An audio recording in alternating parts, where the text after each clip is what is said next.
Today we turn to Kant's reply to Aristotle. Kant thinks that Aristotle just made a mistake. It's one thing, Kant says, to support a fair framework of rights within which people can pursue their own conceptions of the good life. It's something else, and something that runs the risk of coercion, to base law or principles of justice on any particular conception of the good life. You remember Aristotle says, in order to investigate the ideal constitution, we have first to figure out the best way to live. Kant would reject that idea. He says that constitutions and laws and rights should not embody or affirm or promote any particular way of life. That's at odds with freedom. For Aristotle, the whole point of law, the purpose of the polis, is to shape character, to cultivate the virtue of citizens, to inculcate civic excellence, to make possible a good way of life. That's what he tells us in the Politics. For Kant, on the other hand, the purpose of law, the point of a constitution, is not to inculcate or to promote virtue.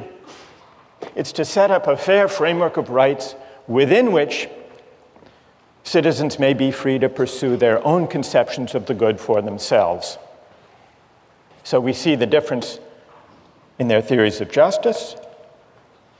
We see the difference in their account of law, or the role of a constitution, the point of politics. And underlying these differences are two different accounts of what it means to be a free person. For Aristotle, we're free insofar as we have the capacity to realize our potential. And that leads us to the question of fit. Fit between persons and the roles that are appropriate to them. Figuring out what I'm cut out for. That's what it means to lead a free life, to live up to my potential. Kant rejects that idea and instead substitutes his famously demanding notion of freedom as the capacity to act autonomously. Freedom means acting according to a law I give myself. Freedom is autonomy. Part of the appeal, part of the moral force of the view of Kant and of Rawls consists in the conception of the person as a free and independent self, capable of choosing his or her own ends. The image of the self as free and independent offers, if you think about it, a powerful, liberating vision, because what it says is that as free moral persons, we are not bound by any ties of history or of tradition or of inherited status that we haven't chosen for ourselves. And so we're unbound by any moral ties prior to our choosing them. And that means that we are free and independent sovereign selves. We're the authors of the only obligations that constrain us.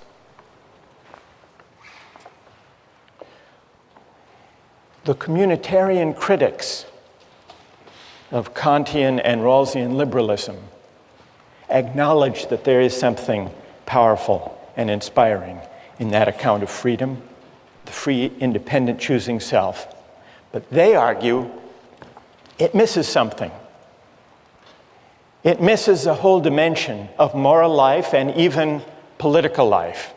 It can't make sense of our moral experience because it can't account for certain moral and political obligations that we commonly recognize and even prize.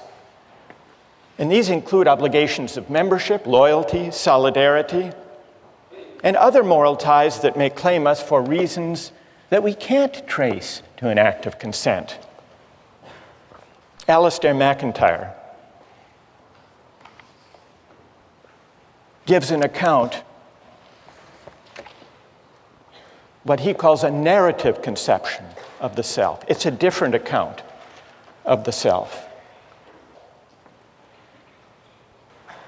Human beings are essentially storytelling creatures, McIntyre argues.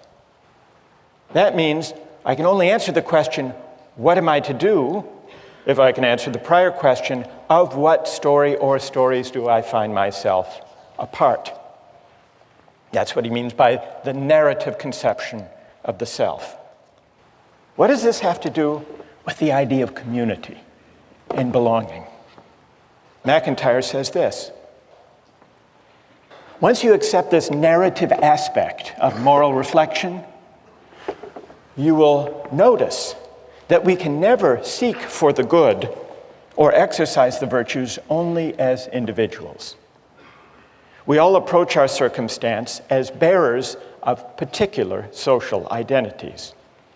I am someone's son or daughter, a citizen of this or that city. I belong to this clan, that tribe, this nation.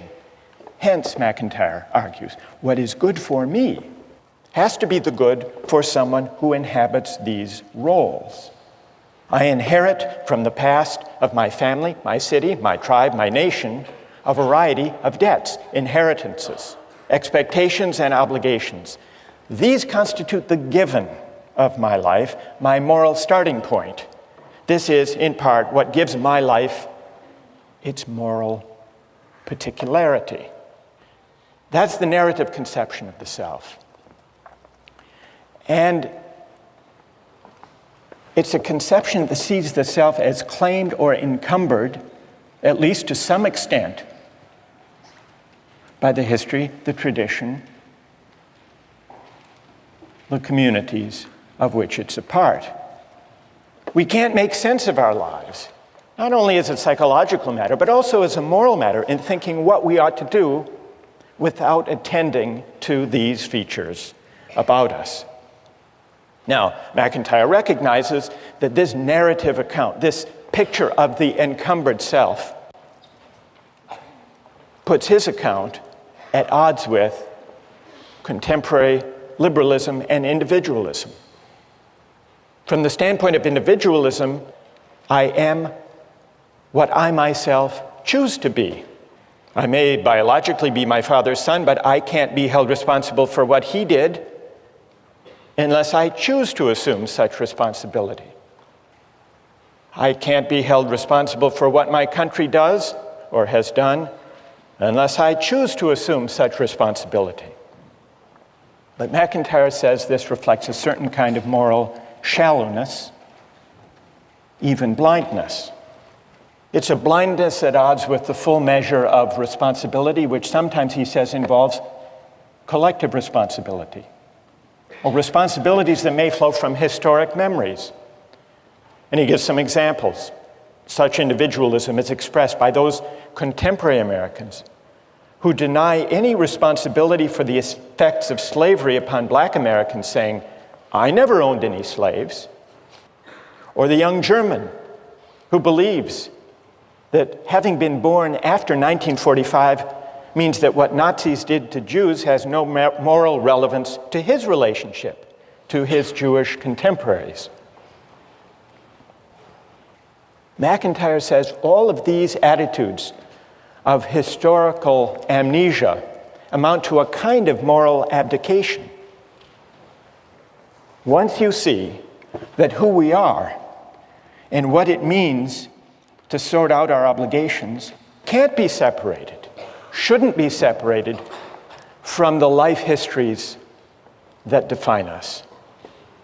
The contrast, he says, with the narrative account is clear. For the story of my life is always embedded in the story of those communities from which I derive my identity. I am born with a past, and to try to cut myself off from that past is to deform my present relationships. So there you have in McIntyre a strong statement of the idea that the self can't be detached, shouldn't be detached from its particular ties of membership, history, story, narrative. Now, I want to get your reactions to the communitarian critique of the individualist or the voluntarist, the unencumbered self. But let's make it concrete so that you can react to more than just the theory of it by looking at the two different accounts of moral and political obligation that arise, depending on which of these conceptions of the person one accepts. On the liberal conception, moral and political obligations arise in one of two ways. There are natural duties that we owe human beings as such, duties of respect for persons qua persons. These obligations are universal. Then, as Rawls points out, there are also voluntary obligations, obligations that we owe to particular others insofar as we have agreed, whether through a promise or a deal or a contract. Now, the issue between the liberal and communitarian accounts of the self, is there another category of obligation or not? The communitarian says there is. There is a third category that might be called obligations of solidarity or loyalty or membership. The communitarian argues that construing all obligations as either natural duties or voluntary obligations fails to capture obligations of membership or solidarity. Loyalties whose moral force consists partly in the fact that living by them is inseparable from understanding ourselves as the particular persons we are. What would be some examples? And then I want to see how you would react to them. Examples of obligations of membership that are particular, but don't necessarily flow from consent, but rather from membership, narrative, community, one's situation. The most common examples are ones to do with the family, the relation between parents and children, for example. Suppose there were two children drowning. You could save only one of them. One was your child, the other was a stranger's child. Would you have an obligation to flip a coin? Or would there be something morally obtuse if you didn't rush to save your child?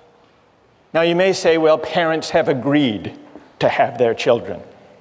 So take the other case, the case of children's obligation for their parents. Now, we don't choose our parents. We don't even choose to have parents. There is that asymmetry. And yet, consider two aging parents, one of them yours, the other a stranger's. Doesn't it make moral sense to think that you have a greater obligation to look after your aged parent than to flip a coin or to help the strangers? Now, is this traceable to consent? Not likely. Or take a couple of political examples. During World War II, French resistance pilots flew bombing raids over occupied France. One day, one of the pilots received his targets and noticed that the village he was being asked to bomb was his home village. He refused, not disputing that it was as necessary as the target he bombed yesterday. He refused on the ground that he couldn't bring himself. It would be a special moral crime for him to bomb his people, even in a cause that he supported, the cause of liberating France. Now, do we admire that? If we do, the communitarian argues, it's because we do recognize obligations of solidarity. Take another example. Some years ago, there was a famine in Ethiopia. Hundreds of thousands of people were starving. The Israeli government organized an airlift to rescue Ethiopian Jews. They didn't have the capacity to rescue everyone in Ethiopia. They rescued several hundred Ethiopian Jews. Now, what's your moral assessment? Is that a kind of morally troubling partiality, a kind of prejudice, or, as the Israeli government thought, is there a special obligation of solidarity that this airlift properly responded to? Well, that takes us to the broader question of patriotism. What, morally speaking, is to be said for patriotism? There are two towns named Franklin. One is Franklin, Texas, and the other is just across the Rio Grande River, Franklin, Mexico. What is the moral significance of national boundaries? Why is it, or is it the case, that we as Americans have a greater responsibility for the health and the education and the welfare and public provision for people who live in Franklin, Texas, than equally needy people just across the river living in Franklin, Mexico? According to the communitarian account, membership does matter. And the reason patriotism is at least potentially a virtue is that it is an expression of the obligations of citizenship. How many are sympathetic to the idea that there is this third category of obligation, the obligations of solidarity or membership? How many are sympathetic to that idea? And how many are critical of that idea? How many think all obligations can be accounted for in the first two ways? All right, let's hear from the critics of the communitarian idea first. Yes? My biggest concern with the idea of having obligations because you're a member of something or because of solidarity is that it seems that if you accept those obligations as being sort of morally binding, then there's a greater occurrence of overlapping obligations, a greater occurrence of good versus good. And I don't know if this sort of framework allows us to choose between them. Good. And what's your name? Patrick. So you worry that if we recognize obligations of membership or solidarity, since we inhabit different communities, their claims might conflict. And what would we do if we have competing obligations?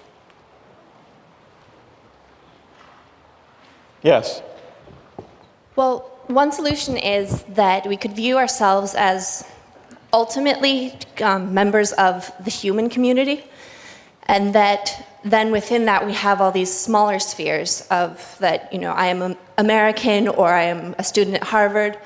And so the most important community to be obligated to is the community of human beings, and then from there you can sort of evaluate which other ones are most important to you. So the most and what's your name? Nicola? So Nicola, you say the most universal community we inhabit, the community of humankind, always takes precedence. Yes. Patrick, are you satisfied? No. Why not? It seems rather arbitrary that we should choose the universal obligation over the more specific obligation. I might also say that I should be obligated first to the most specific of my obligations. For instance, take my family as a small unit of solidarity. Perhaps I should be first obligated to that unit, and then perhaps to the unit of my town, and then my country, and then the human race. Good, thank you. I want to hear from another critic of the communitarian view. We have the objection, well, what if goods collide? Who objects to the whole idea of it? Who sees patriotism as just a kind of prejudice that ideally we should overcome? Yes? Patriotism reflects a community membership. That's a given. I think the problem is that whereas some memberships are natural narratives, the narrative of citizenship is a constructed one, and I think a false one. Because as the river is just a historical accident, it makes no sense that because the lottery of birth threw me into the United States as opposed to Mexico, that that's the membership that I should be a part of. Good. And what's your name? Elizabeth. Elizabeth. Who has a reply? Yes. I think in general, we have to ask, where do our moral obligations arise from anyway? And I think basically there'd be two places from which they could arise. One would be kin, and another one would be reciprocity. And the closer you are associated to other people, there's a natural reciprocity there in terms of having interactions with those people. You interact with the neighbors on your street, with the other people in your country through economic arrangements. But I don't know, and you don't know those people in Franklin, Texas, any more than you know the people in Franklin, Mexico, do you? Presumably, you're naturally more connected with the people in your own country in terms of interaction and trade than you are with people in other countries. Good. Who else? Well, go ahead.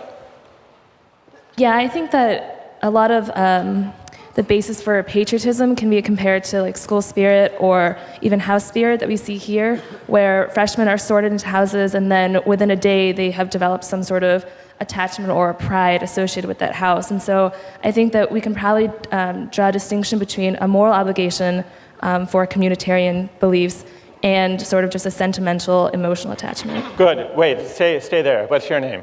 Rena. What about, go back to my example about the obligation of the child to the parent. Would you say the same thing there? It's just may or may not be a sentimental tie, but it has no moral weight? Well, I mean, I'm not entirely certain that accident in the initial stage is something that will preclude like moral obligations later. So, you know, just because we were randomly sorted into a house or just because we don't choose who our parents are or what country we're born into doesn't necessarily mean that we won't like develop an obligation based on some type of benefit, I guess, which is sort of shaky. So your obligation to your aged parent that's greater than to aged parents around the world is only because and insofar as you're repaying a benefit that your parent gave you when you were growing up? Yeah, I mean, I would say that if we look at cases of adoption where, you know, you have a biological parent somewhere else that you don't interact with, and then you have a parent, you know, who adopted you, most people would say that if you had to pick between them in the case of, you know, aging parents, that your obligation would lie more with the person who raised you and who had exchanges with you meaningfully. May I ask you one more question about the parent? Sure. Do you think that a person with a bad parent owes them less? I don't know, because I've never had a bad parent.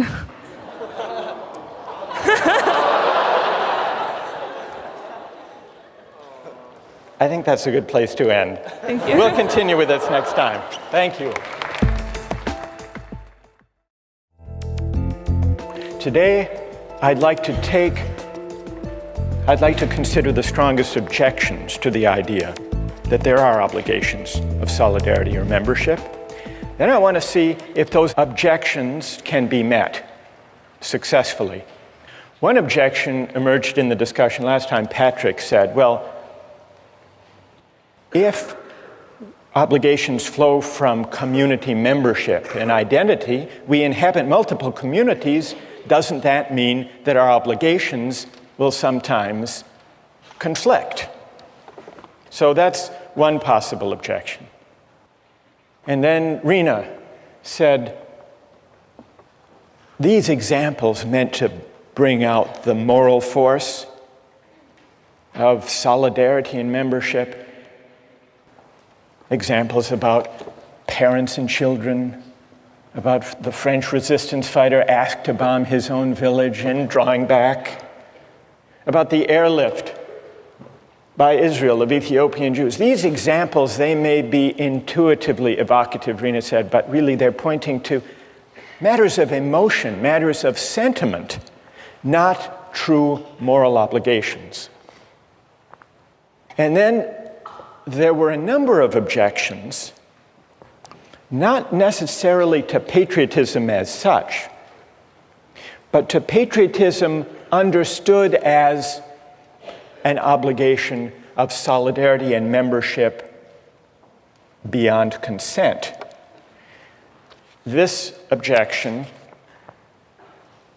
allowed that there can be obligations to the communities we inhabit, including obligations of patriotism, but this objection argued that all of the obligations of patriotism or of community or membership are actually based on liberal ideas and perfectly compatible with them. Consent, either implicit or explicit, or reciprocity. Julia Rothau, for example, on the website, said that liberalism can endorse patriotism as a voluntary moral obligation. Patriotism and familial love both fall under this category. Because after all, Julia points out, the Kantian framework allows people free rein to choose to express virtues such as these if they want to. So you don't need the idea of a non-voluntary particular moral obligation to capture the moral force of community values. Where's Julia? Okay, so did I summarize that fairly? Julia actually is in line with what Rawls says about this very topic. You weren't aware of that. You came up with it on your own. That's pretty good. Rawls says, when he's discussing political obligation, he says it's one thing if someone runs for office or enlists in the military. They're making a voluntary choice. But Rawls says there is, I believe, no political obligation, strictly speaking, for citizens generally, because it's not clear what is the requisite binding action and who has performed it. So Rawls acknowledges that for ordinary citizens, there is no political obligation except insofar as some particular citizen willingly, through an act of consent, undertakes or chooses such an obligation. That's in line with Julia's point. It's related to another objection that people have raised, which is it's perfectly possible to recognize particular obligations to one's family or to one's country, provided honoring those obligations doesn't require you to violate any of the natural duties or requirements of universal respect for persons qua persons. So that's consistent with the idea that we can choose, if we want to express a loyalty to our country or to our people or to our family, provided we don't do any injustice within the framework, acknowledging the priority, that is, of the universal duties. The one objection that I didn't mention is the view of those who say that obligations of membership really are a kind of collective selfishness. Why should we honor them? Isn't it just a kind of prejudice? So what I'd like to do, perhaps if those of you who have agreed, who wrote and who have agreed to press these objections, perhaps if you could gather down all together, we'll form a team as we did once before, and we'll see if you can respond to those who want to defend patriotism conceived as a communal obligation.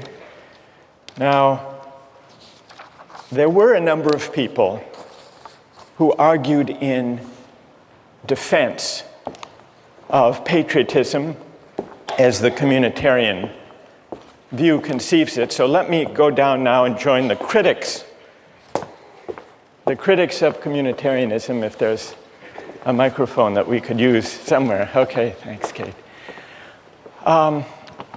Who, as the critics of patriotism, communal patriotism, gather their forces here? Patrick, if you want to, you can join as well, or Rena. Others who have spoken or addressed this question are free to join in. But I would like to hear now from those of you who defend patriotism and defend it as a moral obligation that can't be translated back into purely consent-based terms. Can't be translated into liberal terms. Where's AJ Kumar? AJ, everybody seems to know you. All right, let's hear from AJ. You said, in the same way I feel I owe more to my family than to the general community, I owe more to my country than to humanity in general. Because my country holds a great stake in my identity, it is not prejudice for me to love my country, unless it is prejudice for me to love my parents more than somebody else's. So AJ, what would you say to this group? Stand up. I think that there's some fundamental moral obligation that comes from a communitarian responsibility to people and groups that form your identity. I mean, even, like, I'll give the example that, there are a lot of things about our government right now that I'm not in favor of, but part of my identity is that America values a free society where we can object to certain things, and I think that's an expression of patriotism as well.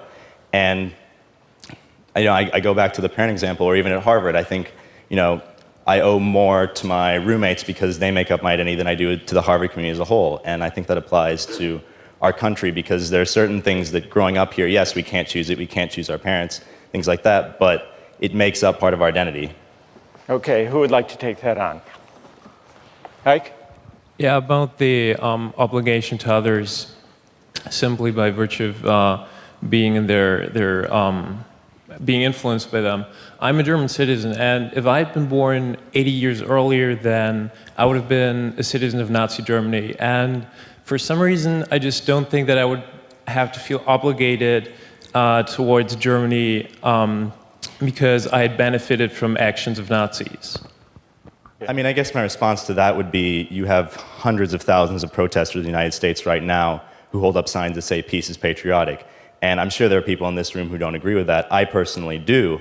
And I would say that they're strongly objecting to basically everything the Bush administration is doing right now, but they still consider themselves loving their country because they're furthering the cause of what they see as best for the country. And I tend to agree with that as a patriotic movement.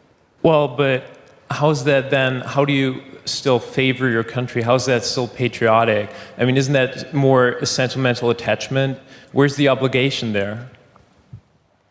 Yeah, not to bring this back to John Locke, but I'd like to bring this back to John Locke. So, I mean, in his conception of when people join society, there's still some outlet. Like if you're not satisfied with your society, you do have a means of exit. Even though we had a lot of concerns about how you're born in and it's not very feasible, he still provides that option. If we want to say that your obligation to society is a moral one, that means that prior to knowing exactly what that society is going to be like or what your position is going to be in that society, that means that you have a binding obligation to like a completely unknown body that could be completely foreign to all of your personal beliefs or what you would hold to be Do you correct. think that kind of communal obligation or patriotism means writing the community a blank moral check? Basically, yeah. Like I think that we can, I think it's reasonable to say that as you grow and as you develop within that community, that you acquire some type of obligation based on reciprocity. But to say that you have a moral obligation, I think, requires a stronger justification. Good. Who else? Anyone else like to address that? I guess we could say that you could argue that you're morally obliged to society by the fact that there is this reciprocity. I think it's the idea that we participate in society, we pay our taxes, we vote. This is why we could say that we owe something to society. But beyond that, I don't think there's anything inherent in the fact that we are members of the society itself that we owe it anything. I think it's insofar as the society gives us something, gives us protection, safety, security, then we owe the society something, but nothing beyond what we give the society. Who wants to take that on? Rahul? I don't think we give the community a blank moral check in that sense. I think we only give it a blank moral check when we abdicate our sense of civic responsibility and when we say that the debate doesn't matter because patriotism is a vice. I think that patriotism is important because it gives us a sense of community, a sense of common civic virtue that we can engage in the issues. Even if you don't agree with the way the government is acting, you can still love your country and hate the way it's acting. And I think because out of that love of country, you can debate with other people and have respect for their views, but still engage in the debate. If you just say that, patriotism is a vice, you drop out of that debate and you cede the ground to people who are more fundamentalist, who have a stronger view, and who may coerce the community. Instead, we should engage the other members of the community on that same moral ground. Well, now what we hear from AJ and Rahul is a very pluralistic, argumentative, critically minded patriotism, whereas what we hear from Ike and the critics of patriotism here is the worry that to take patriotic obligation in a communal way, seriously, involves a kind of loyalty that doesn't let us just pick and choose among the beliefs or actions or practices of our country. What's left of loyalty if all we're talking about, AJ and Rahul, if all we're talking about is loyalty to principles of justice that may happen to be embodied in our community or not, as the case may be, and if not, then we can reject its course. I don't know, I've sort of given a reply. I got carried away, I'm sorry. Who would like? Go ahead, Julia. Yeah, I think that patriotism, you need to define what that is. It sounds like, you would normally think that we were given a more weak definition here of patriotism amongst us, but it almost sounds like your definition is merely to have some sort of civic involvement in debating within your society. And I think that kind of undermines maybe some of the moral worth of patriotism as a virtue as well. I think if you can consent to a stronger form of patriotism if you want, that's a stronger, moral obligation than even what you're suggesting. What we really need to sharpen the issue is an example from the defenders of communitarianism of a case where loyalty can actually compete with and possibly outweigh universal principles of justice. Isn't that's the test they really need to meet, isn't it? All right, so that's the test you need to meet, or any among you who would like to defend obligations of membership or solidarity independent of ones that happen to embody just principles. Who has an example of a kind of loyalty that can and should compete with universal moral claims, respect for persons? Go ahead. If I were working on an EC problem set, for example, and I saw that my roommate was cheating, that might be a bad thing for him to do, but I wouldn't turn him in. You would not turn him in? I wouldn't turn him in, and I think that I would argue that's the right thing to do because of my obligation to him. It may be wrong, but that's what I would do, and I think that's what most people would do as well. All right, now there's a fair test.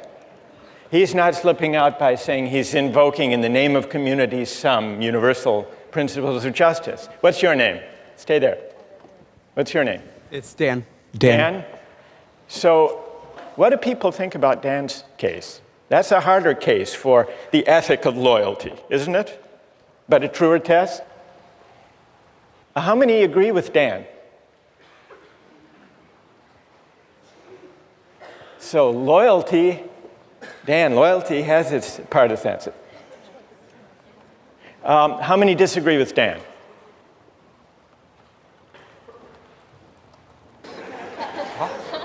Peggy. Oh, well, I agree with Dan, but I agree that it's a choice that we make, but it's not necessarily right or wrong. I'm agreeing that I'm going to make the wrong choice because I'm going to choose my roommate, but I also recognize that choice isn't morally right. So you're still translating even Dan's loyalty. You're saying, well, that's a matter of choice. But what's the right thing to do? Most people put up their hands saying, Dan would be right to stand by his roommate and not turn him in.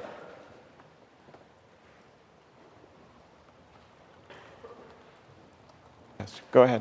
Also, I think as a roommate, you have insider information, and that might not be something you want to use. That might be something unfair to hold against. You're spending that much time with a roommate. obviously you're going to learn things about him. And I don't think it's fair to reveal that to a greater community.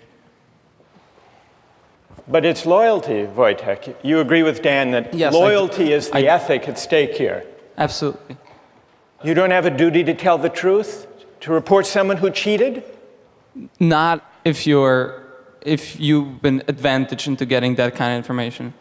Before our critics of patriotism leave, I want to give you another version, a more public example of what I guess we should call it Dan's dilemma. Dan's dilemma of loyalty. And I want to get the reaction of people to this. This came up a few years ago in Massachusetts. Does anyone know who this man is? Billy Bulger, that's right. Who is Billy Bulger? He was president of the Massachusetts State Senate for many years, one of the most powerful politicians in Massachusetts. And then he became president of the University of Massachusetts. Now, Billy Bulger, did you hear the story about him that bears on Dan's dilemma? Billy Bulger has a brother named Whitey Bulger. And this is Whitey Bulger. His brother Whitey is on the FBI's most wanted list, alleged to be a notorious gang leader in Boston, responsible for many murders, and now a fugitive from justice. But when the U.S. attorney, they called Billy Bulger, then the president of the University of Massachusetts, before the grand jury and wanted information on the whereabouts of his brother, this fugitive, and he refused to give it. The U.S. attorney said, just to be clear, Mr. Bulger, you feel more loyalty to your brother than to the people of the Commonwealth of Massachusetts? And here's what Billy Bulger said. I never thought of it that way, but I do have a loyalty to my brother. I care about him. I hope that I'm never helpful to anyone against him. I don't have an obligation to help anyone catch my brother. Dan, you would agree? How many would agree with the position of Billy Bulger? Let me give one other example, and then we'll let the critics reply, the critics of loyalty, as we'll describe it. Here's an even more fateful example from a figure in American history, Robert E. Lee. Now, Robert E. Lee, on the eve of the Civil War, was an officer of the Union Army. He opposed secession, in fact, regarded it as treason. When war loomed, Lincoln offered Lee to be the commanding general of the Union Army. And Lee refused. And he described in a letter to his sons why he refused. With all my devotion to the Union, he wrote, I have not been able to make up my mind to raise my hand against my relatives, my children, my home. By which he meant Virginia. The Union is dissolved. I shall return to my native state and share the miseries of my people, save in her defense, I will draw my sword no more. Now here's a real test, Dan, for your principle of loyalty. Because here is the cause of the war against, not only to save the Union, but against slavery.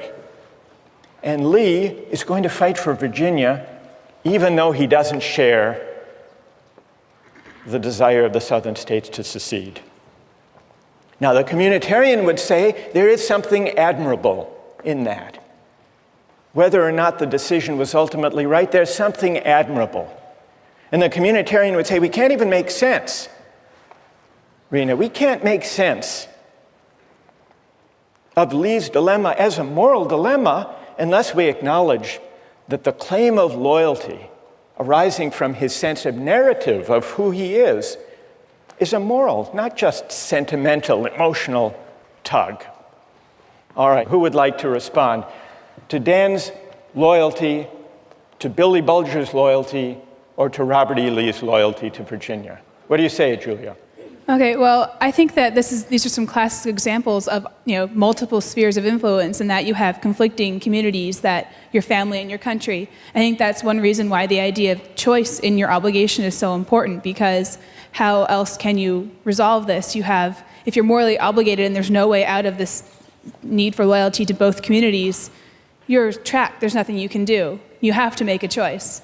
And I think that being able to choose based on other characteristics than merely, the arbitrary fact that you're a member of this community is important. Otherwise, it's left to, randomness. Well, Julia, the issue isn't whether Dan makes a choice, or Billy Bulger or Robert E. Lee. Of course they make a choice. The question is, on what grounds, on what principle should they choose? The communitarian doesn't deny that there's a choice to be made. The question is, which choice, on what grounds, and should loyalty as such weigh? Andre, now you want to. All right, go ahead. What do you say? Well, one of the things we've noticed in the three examples is that the people have all chosen the most immediate community of which they're a part, the more local one. And I think there's something to be said for that. It's not just random. There doesn't seem to be a conflict because they know which one is more important. And it's their family over the Ec 10 class, their state over their country, and their family over the Commonwealth of Massachusetts. So I think that's the answer to which is more important. You think that the local, the more particular is always the weightier morally, Andre? Well, there seems to be a trend in the three cases. I would agree with that, I think. And I think most of us would agree that your family takes precedence over the United States, perhaps. Which is why you go with Dan. Dan, yes. Loyalty to the roommate over Ec 10 and the truth. Yeah, exactly. I would, because, truth-telling, not the truth of Ec 10. Yes. All right, so we understand. Yes. But on the same example, in terms of family, you had cases in the Civil War where brother was pitted against brother on both sides of the war, where they chose country instead of family. So I think the exact same war shows that different people have different means of making these choices, and that there is no one set of values or one set of morality that communitarians can stick to. And personally, I think that's the biggest problem with communitarians, that we don't have one set of standard moral obligations. And tell me your name. Samantha? So Samantha, you agree with Patrick's point the other day, that there may be, if we allow obligations to be defined by community identification or membership, they may conflict, they may overlap, they may compete, and there is no clear principle. Andre says there's a clear principle, the most particular. The other day, Nicola, who is sitting over here, where's Nicola, said, the most universal. You're saying, Samantha, the scale of the community as such can't be the decisive moral factor. So there has to be some other moral judgment. All right, let's let our critics of communal patriotism, let's express our appreciation and thank them for their having stood up and responded to these arguments, defined the issue. Let's turn to the implications for justice of the positions that we've heard discussed here. One of the worries underlying these multiple objections to the idea of loyalty or membership as having independent moral weight is that it seems to argue that there is no way of finding principles of justice that are detached from conceptions of the good life as they may be lived in any particular community. Suppose the communitarian argument is right. Suppose the priority of the right over the good can't be sustained. Suppose instead that justice and rights unavoidably are bound up with conceptions of the good. Does that mean that justice is simply a creature of convention, of the values that happen to prevail in any given community at any given time. One of the writings we have among the communitarian critics is by Michael Walzer. He draws the implications of justice this way.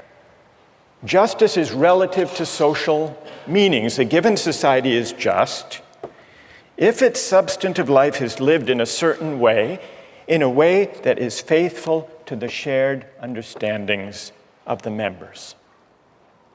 So, Walzer's account seems to bear out the worry that if we can't find independent principles of justice, independent, that is, from conceptions of the good that prevail in any given community, that we're simply left with justice being a matter of fidelity or faithfulness to the shared understandings or values or conventions that prevail in any given society at any given time.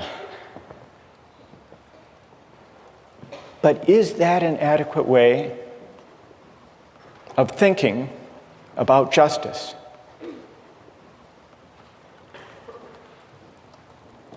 Well, let's take a look at a short clip from the documentary Eyes on the Prize.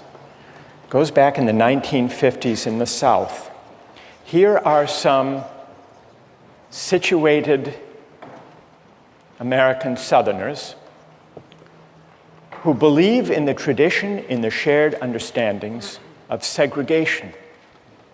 Listen to the arguments they make about loyalty and tradition, and see if they don't make you uneasy about tying arguments about justice to the shared understandings or traditions that prevail in any given society at the moment. Let's run the clip.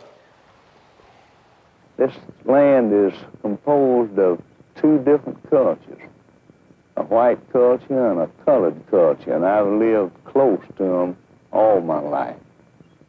But I'm told now that we've mistreated them and that we must change, and these changes are coming faster than I expected, and I'm required to make decisions on a basis of a new way of thinking, and it's difficult. It's difficult for me, it's difficult for all Southerners. Well, there you have it. Narrative selves, situated selves, invoking tradition. Doesn't that show us that justice can't be tied to the shared understandings of goods that prevail in any given community at any given time? Or is there a way of rescuing that claim from this example? Think about that question, and we'll return to it next time.